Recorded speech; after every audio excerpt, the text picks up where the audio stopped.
I think in small spaces, people really, their instinct is to like put all the furniture against the wall and have all this room in the middle of a space. But, I knew that I needed to like break it up differently, and like that wasn't gonna make sense with how the room is shaped. The biggest splurge for me for this apartment was definitely the couch. I knew I wanted a chaise style, and this was the only couch I had seen where the chaise was sort of horizontal as opposed to coming out vertically into the space.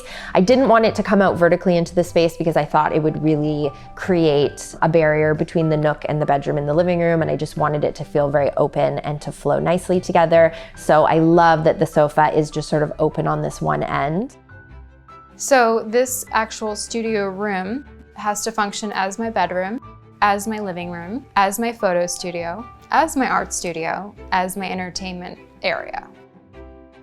The precursor to creating zones is making sure that the pieces that I choose are mobile.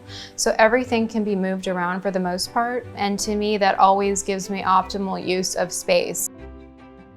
I didn't want people to walk into my studio and think, oh, well, there's the bed. So I really wanted to create a separate space. And I'm not obsessed with canopies, but I just need it to be functional in the sense of creating that divide. I don't want to walk in and have people fall into my bed and then onto the couch. It needs to be a sense of flow and direction, visual direction. So I needed to do something quite sheer to just give an illusion of separation of the bed. Like, I don't really want heavy drapes. I already have them now over my door, and I have them over the window. So I think one thing that's worked out super well in my space is kind of trying to create this conversational area with the two sofas. So I think a lot of people, especially those who live in really small studio apartments like me, there's this hesitancy around getting big pieces of furniture, right? I think that they also create kind of a natural, intuitive area for people to like hang out and talk. Whereas sometimes you have one sofa and it's a little bit like, okay, who gets to sit on the sofa and who's gonna sit on the weird chair? I wanted to really separate the space from the sleeping area. I did that by putting down a really great Dalmatian rug that I found on Wayfair, a small love seat so that it didn't crowd the space, and my storage ottoman and dresser for housing all of my garments.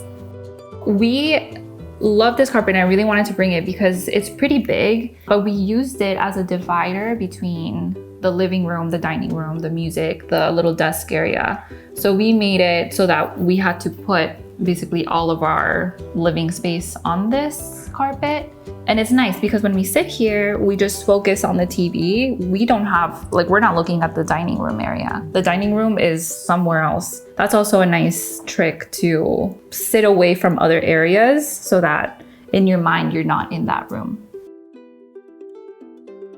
It sort of started with that first, what I call the little nook with like my lounger and my low storage unit and my record player and all my vinyl. I sort of immediately saw that area, and then that sort of propelled me into figuring out what the other areas were. They just sort of naturally felt like, okay, across from that would be the bedroom, living room would be in the middle, and then there's a very clear area sort of established as the dining area beside the kitchen.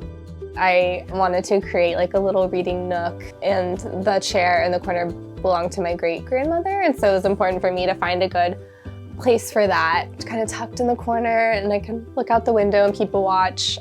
We start off here with the live music and the music corner. We mainly separated it with the orange arc. We absolutely fell in love with this neon light on Etsy. We had just enough amount of space to fit a piano. The corner over here, which is where I work every day. I work from home still most of the time. So this is nice. I use it more of a standing desk versus sitting down, just because it helps me just focus more, and I like having the view of looking outside while I'm working. So this also doubles as a dining area. So sometimes I'll have friends over.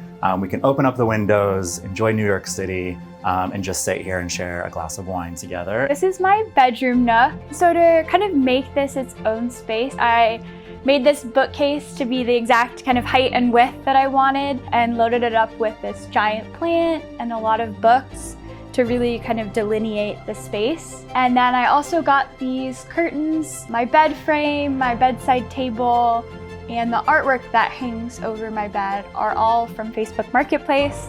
And the very colorful quilt and pillowcases that you can see are made by my grandmother, who is a wonderful quilter. Back here, you will find my favorite part of my house, which is my sleeping nook.